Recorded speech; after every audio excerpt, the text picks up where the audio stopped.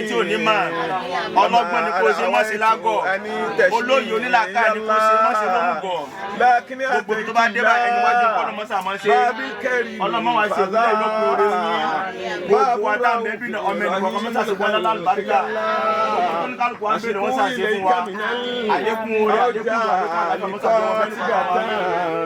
يا كاشفا وجل الأخلاق يا الله لما وعدت جميع الخلق أنك توتي كلما انقضى في يا الله طلبت مغفرة ورشدا ومعرفة نيل السيادة في الأقران يا الله ما لا يحيط به ذهن ولا فكر من الفضائل نرجو منك يا الله ما لا يحيط به ذهن ولا فكر من الفضائل نرجو منك يا الله ما لا يحيط به ذهن ولا فكر من الفضائل نرجو منك يا الله توسلت بالمختار أكرم مرسلين فإن بالأغيار لا شك تنجلي وبسيد الصديق فاروق بعده كذاك بعثمان علي توسل وبالآل والأصحاب ثم أئمتي كرامي واتباع النبي المفضل الفاتحة بسم الله الرحمن الرحيم الحمد لله رب العالمين الرحمن الرحيم مالك يوم الدين إياك نعبد وإياك نستعين اهدنا الصراط المستقيم صراط الذين أنعمت عليهم غير المغضوب عليهم ولا الضالين اللهم صل على سيدنا محمد الفاتح لما أغلق والخاتم لما سبق ناصر الحق بالحق وعلى آله ولا قوة إلا بالله níbi orin láti ń béèrè oore mọ́sàwọ́lá gbogbo tán kà sọmọ yìí lára gbogbo ẹni tí ń wojú ọlọ́run tí ń béèrè lọ́wọ́lọ́wọ́ báyìí ọlọ́run sábà wá ṣe fún wọn. àtúnṣọ fọlọ́run àwọn tá a mọ̀ àtàwọn tá a mọ̀ tí wọ́n ń béèrè ọmọ ọlọ́run mọ́sàbà wá ṣe fún wọn. gbogbo bàtọ́lọ́run bá ṣe fún wọn mọ́sàsì tàlùbáríkà fún wọn. bí yìí ó bá wá bímọ gbọ́dọ̀ lọ́kọ gbogbo ẹni tí ń béèrè ọkọ mọ́sàsọ̀kọ alálùbáríkà fún wọn. bí yóò bá bímọ lọ́kùnrin gbọ́dọ̀ láya gbogbo ẹni tí ń béèrè aya wọn ṣàṣeyà alálùbáríkà fún wọn. ọlọ́run ò ní dalẹ̀ ẹnìkọ̀ọ̀kan wa rú iṣẹ́ ìṣẹ́ ẹnìkọ̀ọ̀kan ọlọ́run ní bàjẹ́ la hawla wala quwwata illa billah. àfà orúkọ tó kọ fọmọ yìí Allahu Akbar. ẹ̀yẹn ṣá máa wọrí. bí èsì orúkọ mo orúkọ Ghana gan bẹ̀ báyìí. worldwide ni Allahu Akbar.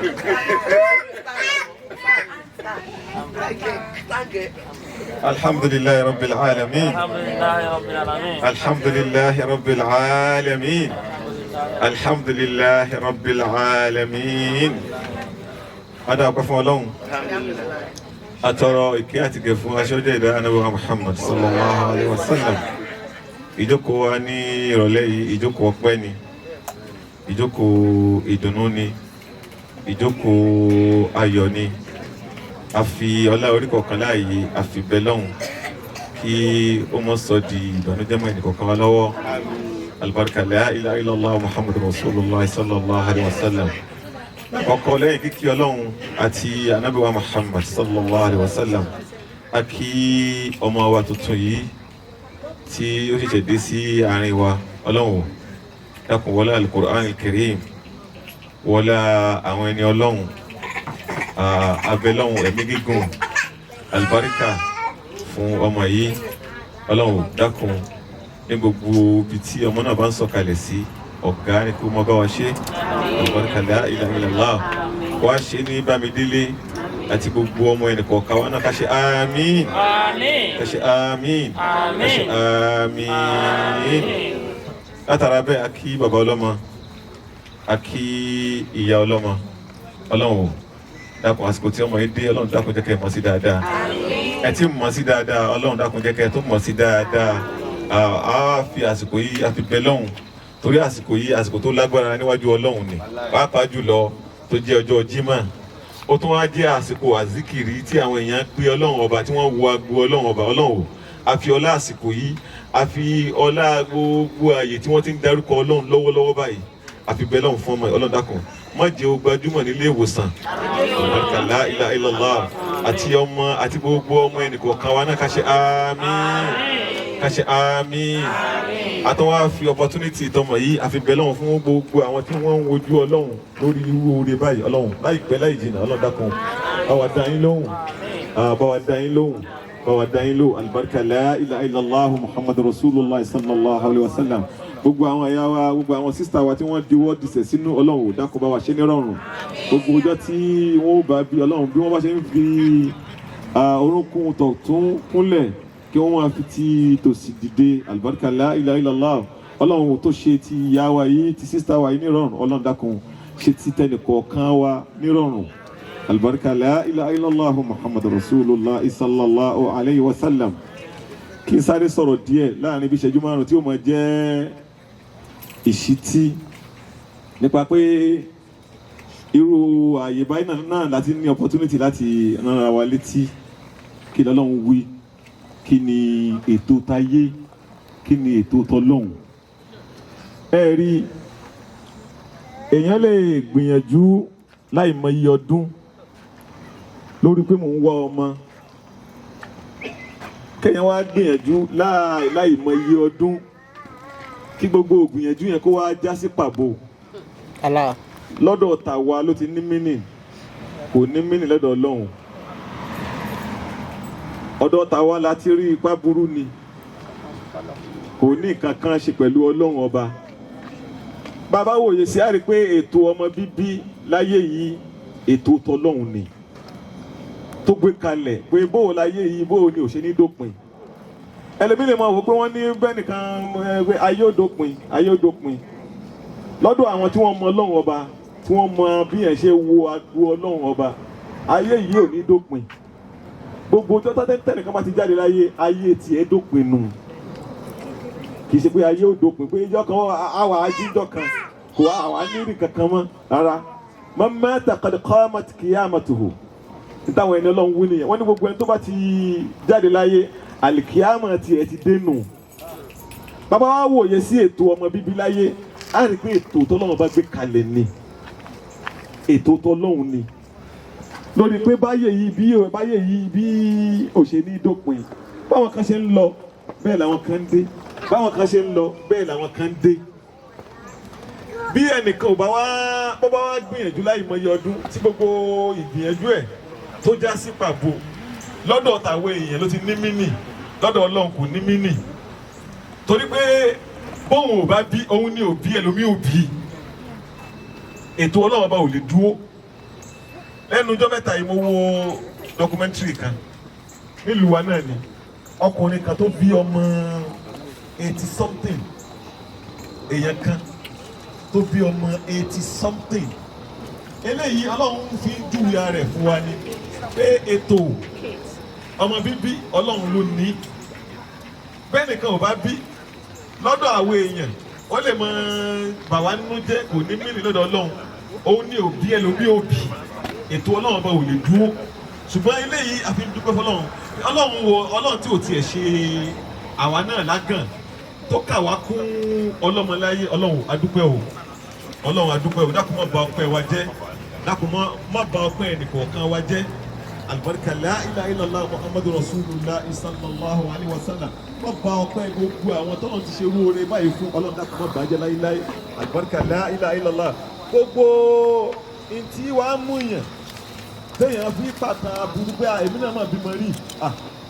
má bímọ rí Ọlọ́run dákun mọ́jọ ìṣẹ̀lẹ̀ ṣẹ́ni kọ̀ọ̀kan wa alibarika la ilaha illallah gbogbo àwọn tọ́lọ̀ ti ṣe rúore fún báyìí Ọlọ́run dákun má bàjẹ́ gbogbo àwọn táwọn ojú Ọlọ́run fàlékún ni àbíká àti ẹ̀sìn ìbírí Ọlọ́run dákun wọ lára ọmọ èyí tí ò lẹ́sẹ̀ lọ́rùn Ọlọ́run dákun bá wa ṣe ní rọrùn fẹ́ni kọ̀ọ̀kan wa alibarika la ilaha illallah muhammadu rasulullah sallallahu alayhi wa sallam gbọ́dọ̀ tí mo fẹ́ wí tí ó máa jẹ́ wáàsí mo fẹ́ ká mú lọ ní òun náà ni tarbiyatul awlad títọ́ ọmọ títọ́ ọmọ wíwu ọmọ àti àdúrà ṣíṣe méjèèjì ṣe áàní láàyè tẹ̀rì kàní àwọn nǹkan méjì kan ni tí wọn kì í yára wọn kò sí táyà lè fi wé ju ká fi wé àdúrà àti sàdákà lọ nígbà míì ẹlòmíì àdúrà ló máa ṣe yóò máa ṣàdúrà ṣùgbọ́n àwọn tí wọ́n mọ ètò Ọlọ́run ọba wọ́n máa sọ pé lóòótọ́ òun ṣàdúrà fi sàdákà kún máa tọrẹ àánú fáwọn èèyàn torí pé àdúrà àti sàdákà àwọn méjì wọ́n jọ ń rìn ni bẹ́ẹ̀ yẹn bá wà lóun gbọ́n nínú tó lóun gbọ́n lóde tó jẹ́ pé sàdákà nìkan ló máa ṣe ó dáa náà ṣùgbọ́n kò dáa tó kó tó fẹnu ẹ̀ béèrè ní tí ń fẹ́ níwájú Ọlọ́run ọba bẹ́ẹ̀ náà ni ọ̀rọ̀ àdúrà ṣíṣe fọ́mọ àti wíwu ọmọ á rí i pé méjèèjì yẹn àwọn nǹkan kan tó yẹ pé àwọn méjèèjì wọ́n jọ ń rìn ni nílùú yìí ẹlòmíì ó gbójúlé kó ń tọ́mọ kó ń dúró tọ́mọ ní gbogbo ọ̀nà téèyàn gbà tọ́mọ gbogbo owó ìnáwó náírà téèyàn ń ná lórí ọmọ gbogbo ẹ̀ pátápátá ní ná ṣùgbọ́n ó kó kù níbi àdúà ẹlòmíì àdúà sì ní í ṣe fọ́mọ gbogbo àmójútó ọmọ ni gbogbo bóòlù àṣẹ mójútó ọmọ bóòlù àṣẹ dúró tọ́ ọmọ bóòlù àṣẹ tọ́ ọmọ gbogbo ọ̀nà táwọn èèyàn àtàwọn eléyìnbó ni ọ̀nà tí wọ́n là kalẹ̀ bẹ́yẹn ṣe tọ́ ọmọ àtàwọn oníkéwù ni àtàwọn tí wọ́n mọ Ọlọ́run ọba gbogbo ẹ̀ tí wọ́n là kalẹ̀ kò tiẹ̀ káràmásìkì ẹ̀ yóò ṣàmọ̀ ṣàdúrà ni bẹ́ẹ̀ àdúrà nìkan ò tó bẹ́ẹ̀ náà ni afẹ́ tọ́mọ adúró tọ́mọ gbogbo ẹ̀ òun náà ò tó méjèèjì àtàdúrà àti àwò ọmọ méjèèjì ló wúlò tí ìkankan ò ṣe é bì sẹ́yìn nínú ẹ̀ ń bẹ̀ ọ̀kan náà àwọn ọ̀jọ̀gbọ́n ó ní ìsálímọ́rù ulamu yukhlaq sa'idan minal azal faqad khaba man rabba wa khaba al-mu'ammalu ìsálímọ́rù ulamu yukhlaq sa'idan minal azal faqad khaba man rabba wa khaba al-mu'ammal famusa alladhi rabbahu jibril kafirun فموسى الذي رباه موسى مرسلون Islam gbé ètò àdúrà kalẹ̀ látijọ́ tí a bá ti fẹ́ sun ohun ọmọ ká lè mọ bá àdúrà ṣe tó èmi ò mọ ìmí n ò sì mọ ètò mi ṣùgbọ́n mùsùlùmí òdodo látijọ́ tó bá ti fẹ́ sun ohun ọmọ ni Al-Qur'ani ti kọ́ wa agbo yẹn agbo tó lágbára ni tí mi ò ní lè wọnú ẹ̀ tán nípa pé bí ẹ̀mí ṣe ń jáde lára àwọn kan náà ní lọ wọ àwọn bòmí olóbi tẹ́ pé àwọn àgbàlagbà àwọn Yorùbá wọ́n gbọ́n nú wọ́n gbọ́n tà wọ́n mọ díẹ̀ nínú ètò Ọlọ́run ọba oní wọ́n ṣe sọ fún wa ẹni tó bá lóyún pé irú àsìkò báyìí bọ́ọ̀ bá rìn ó nírú àsìkò téèyàn ń rìn ó nírú àsìkò tẹ́ni tó diwọ́ disẹ̀ sínú tó gbọ́dọ̀ máa rìn bó bá wá fẹ́ rìn ó ní àwọn nǹkan kan tó gbọ́dọ̀ ṣe nípa pé bẹ́ẹ̀ mi ṣe ń jáde lára àwọn kan bẹ́ẹ̀ náà ní ń bọ́ sára àwọn kan àwọn ẹ̀mí kan ti wá wà tó yẹ pé àwọn ti jáde lára tí wọ́n ti wà láwọn àyè kan tí ò dáa nítorí àwọn ìwà tí wọ́n wù láyé bí Ọlọ́run bá wá ti wá dáríjì wọ́n àbí wọ́n wàá gbìyànjú láti wọ ara bòmíì wọ́n máa wá wábi tí wọ́n wọ̀ ó wá jẹ́ dáadáa ní bí ó bá wọ ara kéèyàn ó ṣe ahlan wa sahlan ó bá sì jẹ́ kejì náà ni kéèyàn tó máa bẹ lọ́hùn ni ó ní àwọn Yorùbá àwọn àgbàlagbà wọ́n ti ní aboyún máa ń rìn lásìkò báyìí máa ń rìn lọ́sàn-án bó bá sì rìn ó ní àwọn nǹkan téèyàn tá mọ́ra tí àwọn ẹ̀mí kan tí wọ́n ń wá ibi tí wọ́n rọ̀ sí kí wọ́n má bàa wá wọlé tọ́ kódà nígbà míì ọmọ lè ti wà lára tí wọ́n sì lè jáde tí wọ́n á sì wọbẹ̀ gbogbo eléyìí gbogbo ètò yìí òun Islam mọ̀ ló fi ní ọ̀rọ̀ ọmọ bíbí a gbọ́dọ̀ fi àdúrà pinlẹ̀ ni ètò ìsìláàmù ó gbé kalẹ̀ pé ní gbogbo ìgbà tá a bá sunrun ọmọ gbólóhùn tá a wí ni pé Allahumma jannibni shaytan wa jannibi shaytan amma razaqtana Ọlọ́run dákun yà mí ya gbogbo ẹ̀mí èṣù Allahumma jannibni wa jannibi shaytan amma razaqtana àti ibi gbogbo tó fẹ́ ṣe fún mi lárízìkí látọ̀rí ọmọ Ọlọ́run yà mí yéṣù. Alákọ̀ọ́kọ́ nìyẹn. Bàbá wa kúrò lórí stage yẹn bí láti inú oyún ó tún nírú àdúrà tá a ṣe tá a fi de oyún mọ́lẹ̀ tá a sì máa fi bèrè pé Ọlọ́run eléyìí tí ń bọ̀ yìí alálùbáríkà ni kò ṣe ẹlẹ́mìí gígùn òun ni kò bá wa ṣe. Bẹ́ẹ̀ yẹn bá wá kùnà tó fẹ́ẹ̀lì níbi stage alákọ̀ọ́kọ́ yẹn nígbà ká tó sunrun ọmọ tó fẹ́ẹ̀lì nínú oyún bọ́mọ bá dáyé tán ó tún nírú àdúrà tá a ṣe kódà ẹlẹ́ẹ̀kẹta níjẹ́ tó máa bá kọ́ dáyé à á pèrun sí i létí ọ̀tún à á sì pèsè ìkọ́mọ̀ sí i ní etí òsì pé níbi tó ti ń bọ̀ wọ́n gbàgbé ìtọ́lọ́mọba tí ó gbé kalẹ̀ gẹ́gẹ́ bí ètò bẹ́ẹ̀ náà ni àwọn oríṣiríṣi àdúrà tá a ṣe nínú ẹ̀ òun náà ni wíwẹ̀ tá a ti ṣe ń bí lónìí Ọlọ́run dákun wọ́n ṣàlàyé gba gbogbo àdúrà náà alibarika la ilaha illallah muhammadu rasulullah sallallahu alaihi wa sallam níbi tá a ti lọ ní pé àdúrà àti ọmọ títọ́ méjèèjì àwọn méjèèjì wọn jọ ń rìn ní ìkan kò sí bá a lè yọkan lẹ̀ níbẹ̀ olóyè kọrin tí mo kọ pé izalman ulamu yukhlaq sa'idan min al-azal nígbà ayé anabi Musa tá a mọ̀ sí Mósìsì Musa míì náà ń bọ̀ Musa míì náà wà tá tó náà jẹ́ Mósìsì Musa alákọ̀ọ́kọ́ ká lè mọ̀ ibi tí wọ́n ti lọ ni pé ká lè mọ̀ pé títọ́ mọ kò tó afẹ́ tọ́ mọ gbogbo téèyàn fi tọ́ mọ là ní a ní gbìyànjú a ní gbogbo ẹ̀ kò tó o a gbọ́dọ̀ ṣàdúrà sí i bẹ́ẹ̀ bá mọ àdúrà ṣe ju aládùúrà lọ àdúrà náà ò tó àti kó tún mójútó ọmọ nígbà ayé Mósìsì ṣe mọ̀ pé Fáráò ló tọ́ àbí nínú ìtàn tó ti bẹ́ẹ̀ ó mọ̀ ya rè ká lè mọ̀ pé títọ́ kò ní mí nì nígbà ayé Mósìsì náà míì wà tí wọ́n pè ní Musa Sámìríyù nípa àwọn àtàn bó ṣe rìn Jìbìrìlù ló tọ́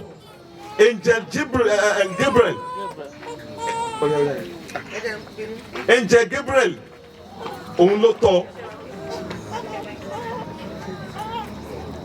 ẹ dákun ẹni tí angel bá tọ́ etí làákà yóò máa sọ fún wa náà ni pé kó yà rè kó yà dáadáa tó ti bẹ́ẹ̀ nínú àwọn pòkì nínú àwọn tó bà ayé jẹ́ òun ló padà yà ká lè mọ̀ pé títọ́ ọmọ kò ní mínì èèyàn dáadáa ló tọ́ ọmọ kò ní mínì èèyàn burúkú ló tọ́ ọmọ èèyàn burúkú ló tọ́ Mósìsì tá a mọ̀ sí òjíṣẹ́ Ọlọ́run ọba tó ti bẹ́ẹ̀ ó mọ̀ ya rè Mùsá ẹlẹ́ẹ̀kejì tó ń jẹ́ èèyàn burúkú èèyàn dáadáa ló tọ́ tó ti bẹ́ẹ̀ náà ó yẹ èèyàn burúkú ibi tá a ti lọ ni wípé títọ́ ọmọ kò tó bíi ká ṣàdúà bẹ́ẹ̀ náà ni ká sì ṣàdúà òun nìkan òun náà ò tó àtúgbèrè gbọ́dọ̀ gbìyànjú lórí bóòlù àṣẹ tọ́ ọmọ tí ọmọ fi yanjú Ọlọ́run dákun ọmọ wa yìí Ọlọ́run dákun bá wa ṣe ní ọmọ alálùbáríkà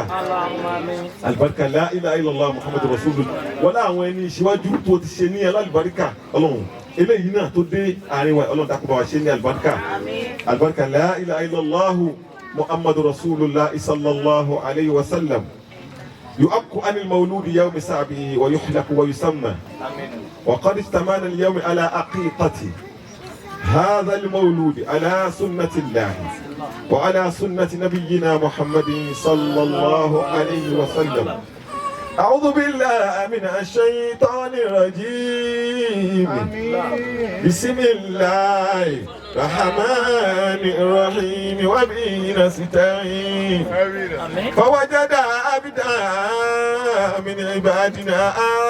آتيناه رحمة من عندنا وعلمناه من لدنا علما الله نور السماوات والأرض مثل نوره كمشكاة فيها مصباح المصباح في زجاجة الزجاجة كأنها كوكب دري يوقد من شجرة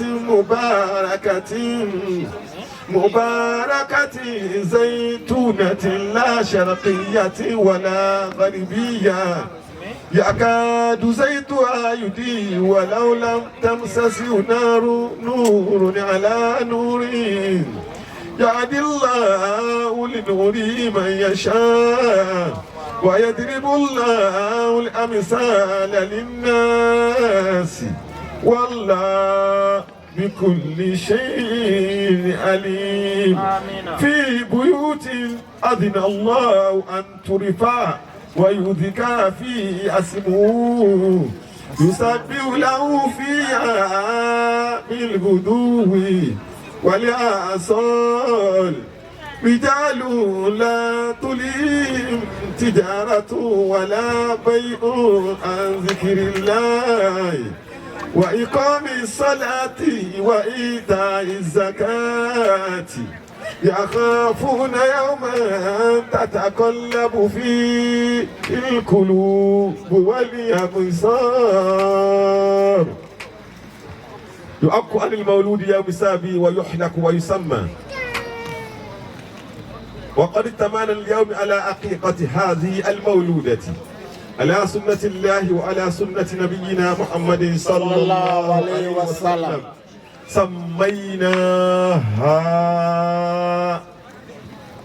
سميناها بابا orúkọ ọmọ wa yìí yóò máa jẹ́. سميناها ẹ má jẹ́ ha o. wọ́n ti mọ òwe tí mò ń pa. àbí orúkọ ọmọ lọ. tí n bá tiẹ̀ ní gba owó àlùkùránì tẹ́ẹ̀ ní donate kankan sílé ọlọ́run orúkọ yìí pọ̀ kódà èmi ò fẹ́ àti gbé orú eléyìí pọ̀. bàbá ń ka inú mọ ní Allahu akbaru. orúkọ ọmọ wa yìí yóò máa jẹ́. bàbá ọlọ́mọ owó tèmi kọ́ nìyẹn wallahi tallahi eléyìí tẹ́ fẹ́ ṣe yìí donation sílé ọlọ́run ni wallahi tí ó máa jẹ́ àlùbáríkà fọmọ yìí eléyìí ntẹ́ donate sílé ọlọ́run tí ó máa jẹ́ lórúkọ ọmọ yìí a fẹ́ gbé orúkọ yìí jáde ó ti ní àlùbáríkà ọlọ́run ti fi àlùbáríkà sí àlékún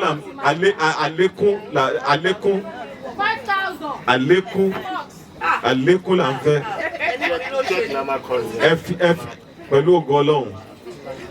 pẹ̀lú ògo ọlọ́run a fẹ́ kí ẹ fi sọrí àwọn àáfàá àti mọ́ṣáláṣí kó mọ wá jẹ́ àlùbáríkà pé ọlọ́run ò bá a bá tiẹ̀ ṣe torí kankan tá a torí kankan béèrè wọlá pé a ṣe léyìí sílé ọlọ́run ò dákun ọmọ wa tá a torí èjòkó yìí ọlọ́run dákun bá wa ṣe ní ọmọ àlùbáríkà kí n tó gbé orúkọ jáde alájà ẹgbẹ́ báàgì yín fún àwọn èèyàn kí wọ́n bá ń yọ owó jáde ńbẹ̀.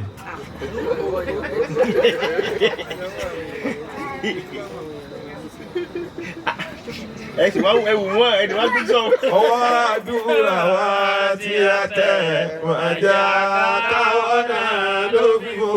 wọ́n lánàá bí Muhammadu dàkúlùwà wà sánú fún wa. kò ní kù kan tí ò ní tó wa lọ́wọ́ gbogbo tí a bá sá tí a sọ nínú àdúrà kò wọ̀ lánàá bí bàbá Fatima ọ̀rẹ́ Olúwa ọwọ́ àdúrà wa tí a tẹ̀ máa já káwọn náà ló fi fò wọ́n lánàá bí Muhammadu. dákun Olúwa wa ṣàánú fún wa. Kò ní kú kan tí ò ní tó wa lọ́wọ́. Gbogbo tí a bá sá tí a sọ nínú àdúrà kò wọ̀ lànà bí. Bàbá Fatima ọ̀rẹ́ Olúwa ọwọ́ àdúrà wa tí a tẹ̀ mọ́.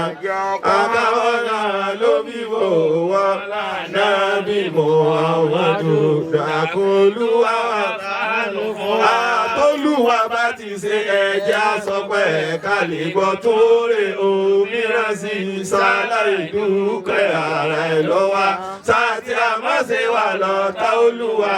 ọwọ́ àdúrà wa tí a tẹ̀ mọ́.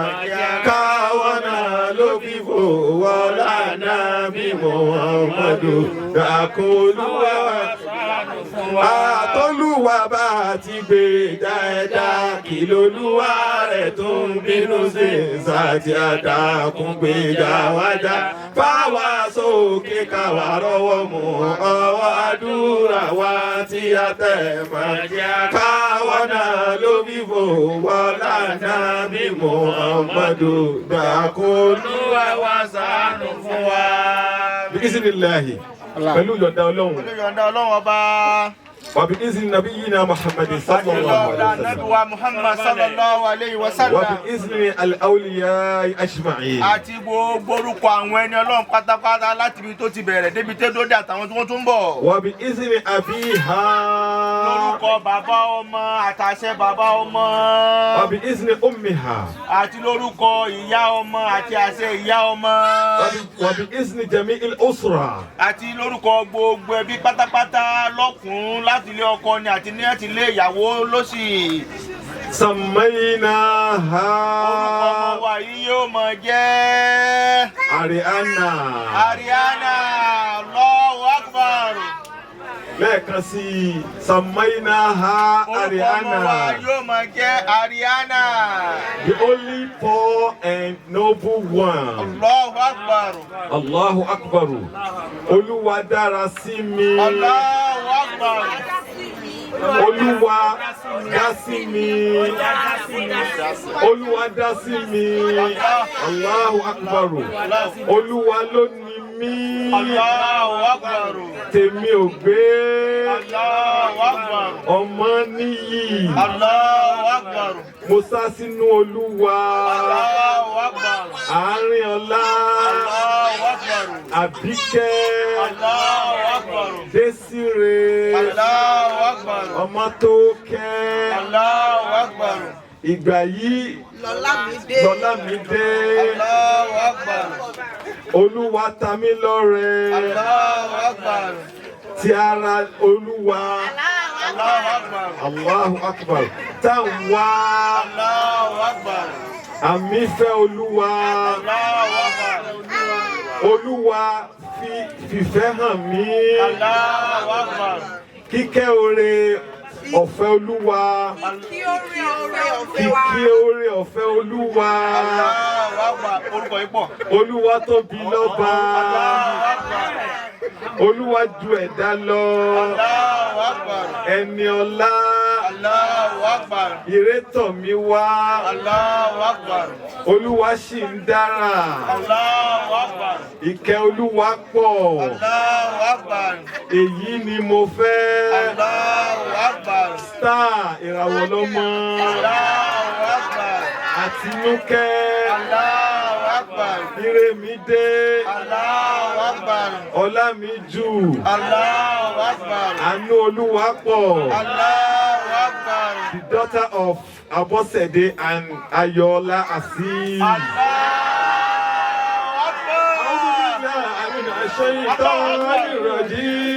Ẹ dákun ẹ tẹ́wọ́ àdúrà fọmọ wa yìí. Bismillahi rahmani rahim wa bi nasta'in. Amina. فوجد عبدا من عبادنا آتيناه رحمة من عندنا وعلمناه من لدنا علما محمد محمد صلى الله عليه وسلم رسول الله صلى الله عليه وسلم الذين معه أشداء صلى الله عليه وسلم رحماء بينهم تراهم ركعا سجدا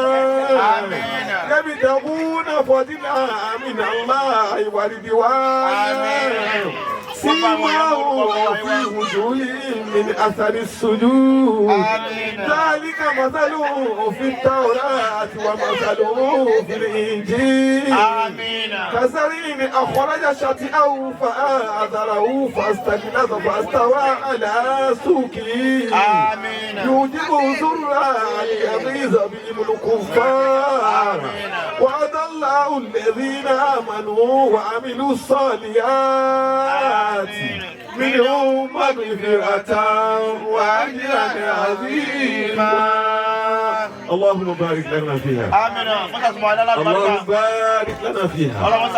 اللهم بارك لنا فيها بجاه سيد الوجود آتيت بابا إلى الخلق ملتبسا béèrè rẹ̀ lọ́dọ̀ Ọlọ́run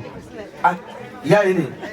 ẹ̀wọ́n tó wá fi sílẹ̀ ẹ̀rí lẹ̀ láì fi sí Ọlọ́run fún àbáríkà àsìkò ní tábìlì láéláé wọ́n lè máa mú tiẹ̀ bọ̀ ṣé àti béèrè rẹ̀ àwọn àjọ kàlẹ́ kan náà fàtí àlùbáríkà ni òun náà ló ga jù láyé ló sì ní àlùbáríkà jù tá a bá wá jọ kàá tán àwọn àfi nǹkan mí le ọlọ́mọṣàwọlá pé wọ́n lásìkò tá a wà yìí àsìkò mọ́gírìbì sí ìṣá ìlà wà yìí kò wá sí àdúrà tí ẹ̀dá kan pè láyé láàrin mọ́gírìbì wọ̀ ìṣá ẹ̀ tó ní wá jẹ́ ọjọ́ àlùbáríkà ọjọ́ tó jẹ́ ọjọ́ jímọ̀ ajabu aziz ẹni pé oore tọ́lọ̀ ṣe fún yìí oore tó pọ̀ ni ọya bisimilahi rahman rahim fatiha alubarika aliyamudu ilayi rabbil alamina aramani arohimi maliki yaumidini iyaka na'budu wa iyaka nasta'inu اهدنا صراط المستقيم صراط الذين أنعمت عليهم غير المغضوب عليهم ولا الضالين آمين بسم الله الرحمن الرحيم بسم الله الرحمن الرحيم بسم الله الرحمن الرحيم ألم ترى كيف فعل ربك بأصحاب الفيل ألم يجعل كيدهم في تدليل وأرسل عليهم طيرا أبابيل ترميهم بحجارة من سجيل وجعلهم كعصف مأكول بسم الله الرحمن الرحيم ألم نشرح لك صدرك وأدعوني عنك عذرك الذي أنقض ظهرك ورفعني لك ذكرك فإن مع العسر يسرا إن مع العسر يسرا وإذا فرغت فانصب وإلى ربك فارغب إن أعطيناك الكوثر فصل لربك وانحر إن شانئك هو الأبتر آمين آمين نعم àlùbáríkà náà tí ká bá yín wí ní àlùbá yín wí ẹ ká bá yín wí ẹ ní mo ká bá yín wá ẹ gbé ṣé bàbá rẹ àbí. bàbá ọlọ́mọ ní ọ̀bí àgbàbọ̀ ọlọ́mọ ojú máa ń tù ọ́ lọ́pọ̀ wọ́n ní ká dúpẹ́ lọ gbogbo jàmá tó wá àtọkùnrin àtobìnrin wọn kódà àwọn tó ń bọ̀ tí o ti dé náà wọ́n làwọn mọ̀ olóore o pé oore tẹ́ ẹ wá ṣe fáwọn yìí oore táwọn lè dúpẹ́ lọ́dọ̀ yìí tán ni.